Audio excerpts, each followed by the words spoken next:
So it is always keeps the thing. Oh, Naveen.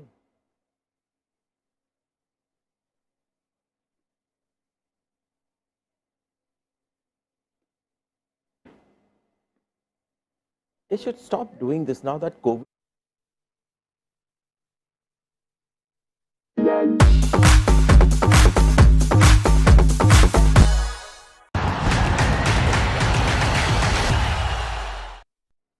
All right, how are you feeling with the 182 in the Eliminator? Chennai got 10 less, but is it the same surface? Would Mumbai feel they should have gotten more after they were 98 for 2 at the halfway mark? A key over by Naveen Ulhaq, who's the star of this innings with the ball. There's Yash Thakur too, and there was a tale of two halves that inning. So we asked the questions of Sanjay Manjrekar and Tom Moody on Visit Saudi presents ESPNcricinfo T20 Time Out.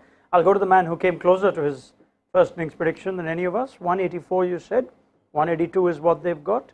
Firstly, you must be pleased, but would the Mumbai Indians be pleased with that score?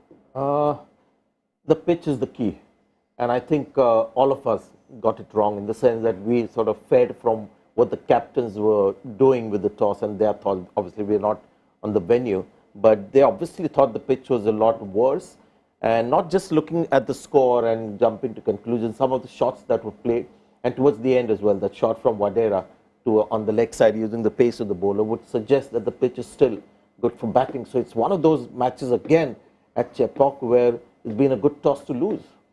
Tom, thoughts on the first innings? Yeah, I think it's a very good score. I think par score, having seen now the first 20 overs, is probably around 170.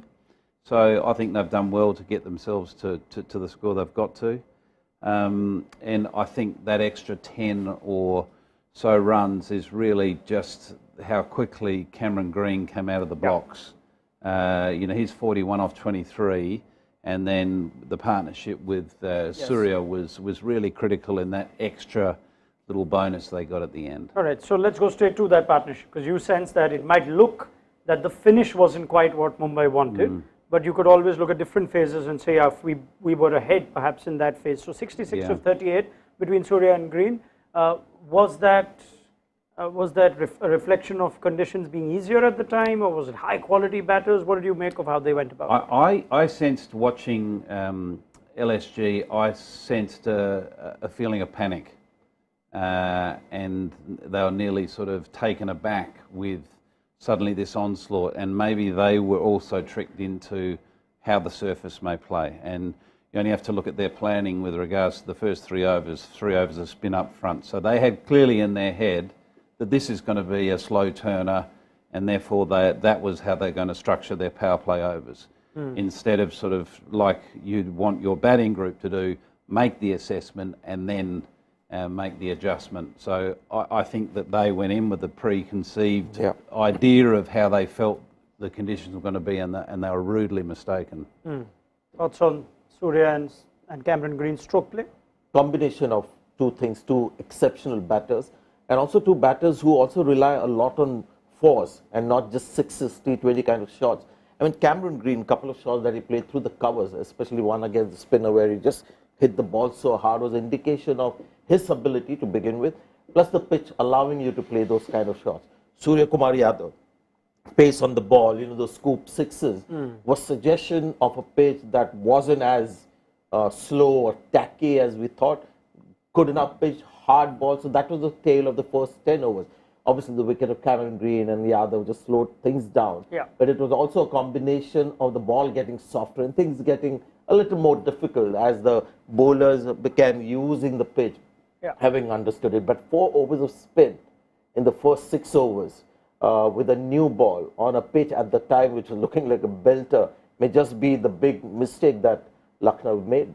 And yet, as Sanjay points out, we did see the slowness come in with the Naveen Ulhaq over. It's a massive over to dismiss both of them. Now, what's happened in that over? Were the big shots on? If they batted, you'd think 3 or 4 overs more, it would have been the perfect pace and tempo for Mumbai to go about how they'd like to. So what's happened in that over? I think you've got to give credit to the bowler. I think it's easy to sort of point the finger and say, oh, the batter played a bad shot and rah, rah, rah. But bowlers allowed to bowl well. and a bowler's allowed to set up a batter as well. I thought that was very clever bowling, the ball that dismissed Green straight after the fall of a wicket. It wouldn't have been what he's expecting, an off-pace delivery at that point. And just small things like that, I think, at times aren't recognised in the bigger picture. And I just thought, you know, you've just got to give credit to the bowler there. I thought, you know, that was a significant moment, and who knows what they may have got if, you know, Green kept on going, because, you know, he's in a bit of red-hot form at the moment.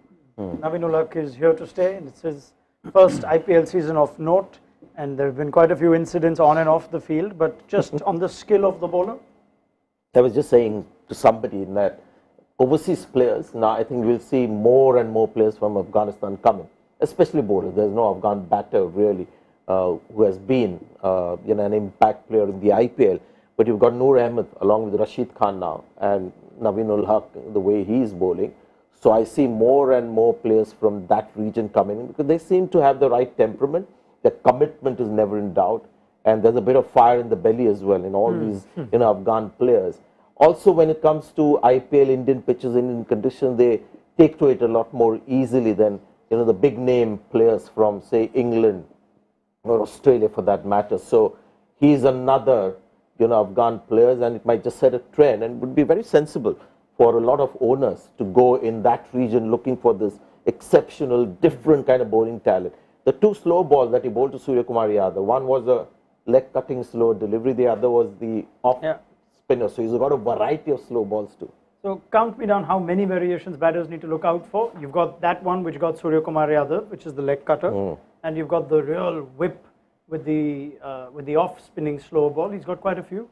Yeah, absolutely has. And I think what you'll find with his off cutter, he's got various levels of that off cutter as well. He's got his very slow off cutter that dips. Sorry to interrupt, but there is a different trajectory to that. 100%. It's a you know, interesting one where the trajectory changes. It's a bit like the fine spin bowlers, really. That, you know, they spin the ball, you know, that much, you know, millimetre, then they'll spin it an inch, and then they'll spin it 4 inches. And that was the genius of Warne.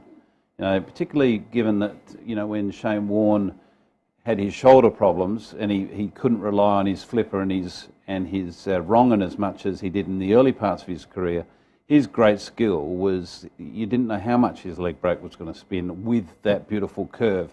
And it's the same with Naveen in this case, is that it's not just an off-cutter.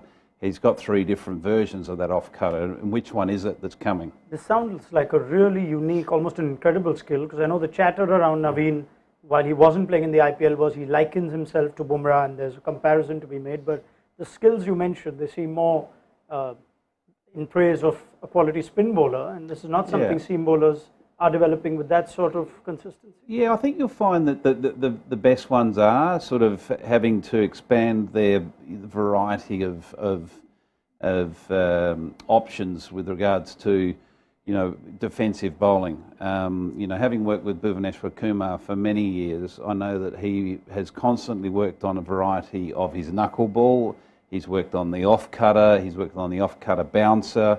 So they're always trying to build out, you know, their options, because otherwise they become predictable. And once a bowler becomes predictable in this game, particularly playing in India where some of the grounds are not the biggest grounds and the surface is generally pretty good, you can get seriously met. I think there's a book to be written on just Surya Kumar Yadav's wrists, but even Naveen ul Haq's wrists then, I guess, seem to have quite the thing going for him. Yeah, also goes wide of the crease, so creates an angle which can be used, you know, defensively as well. Low release point, always an advantage on Indian pitches with low bounce.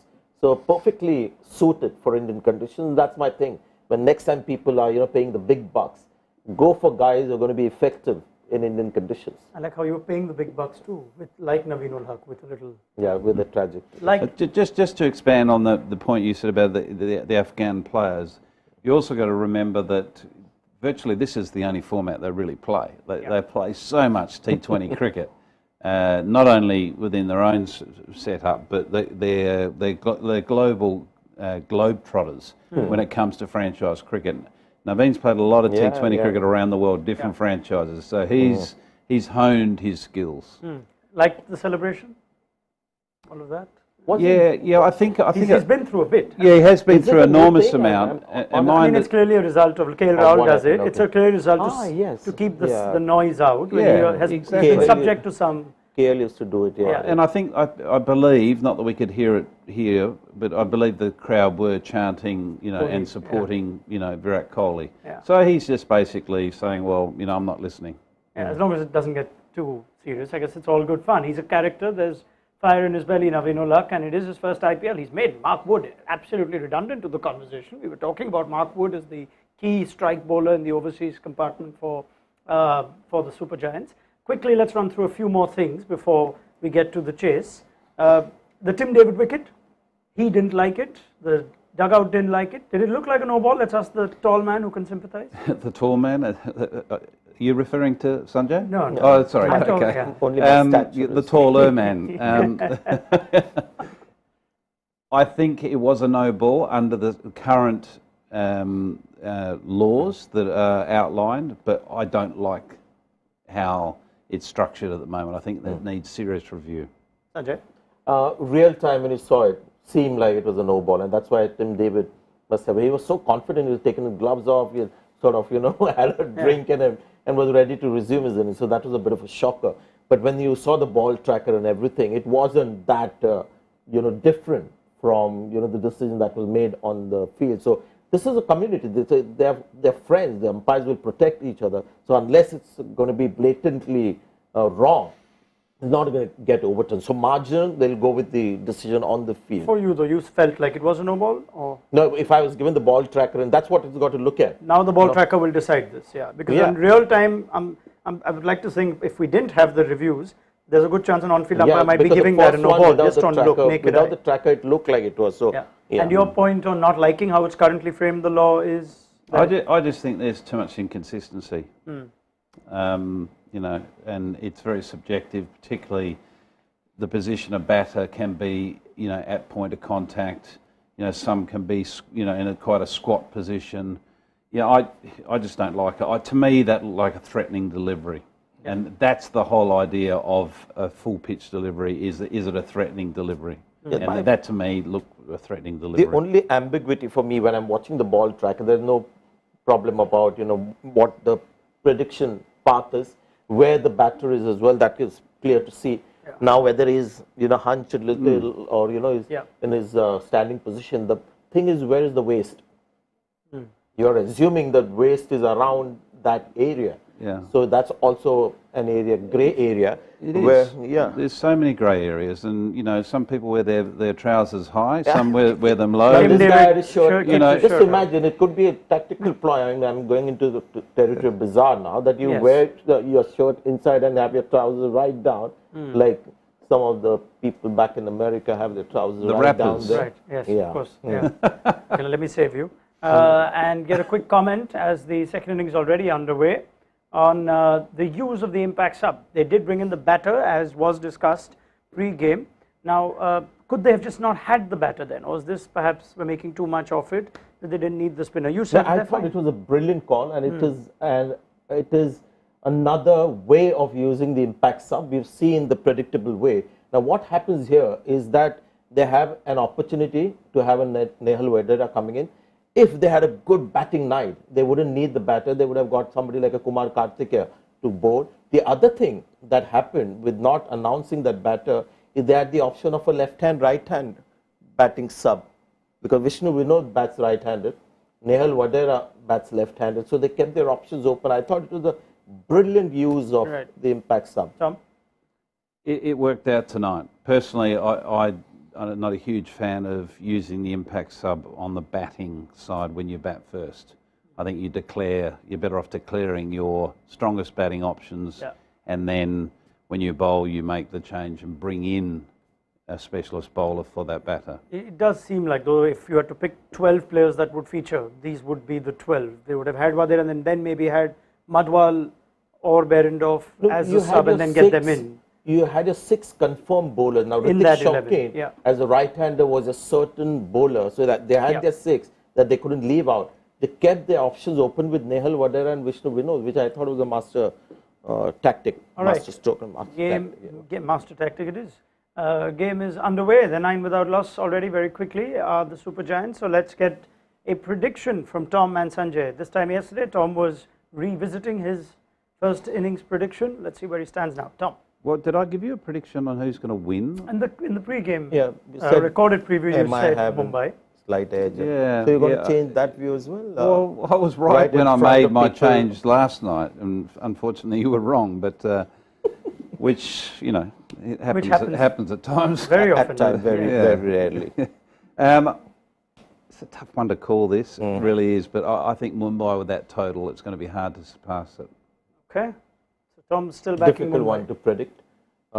With Quinton de Kock gone, slightly, you would think you might go towards Mumbai Indians, but the pitch is the key now. If the ball comes onto the bat, people like Puran, Stoinis and all these guys could be dangerous.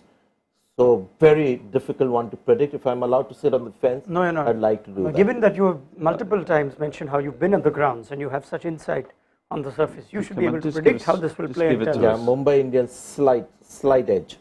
Okay. All right, we'll leave it there. It's been, 72 games now, and I'm still waiting for my super over. Yes, true. All right. Maybe tonight. Sanjay, thank you. Tom, thank you very much. Pick up the chat at the end of the Eliminator and see who stands tall, Mumbai or the Super Giants. Join us then on Visit Saudi Presents, ESPNcricinfo T20 Time Out, and download the mobile app. It'll have you covered with lots of analysis. In case you miss some of these gems from Sanjay Manjrekar, we clip them into lovely videos which you can consume on that mobile app. James from Moody. They already consume his. I don't need to plug his. So promoters. Yeah. We'll see you at the end of the game.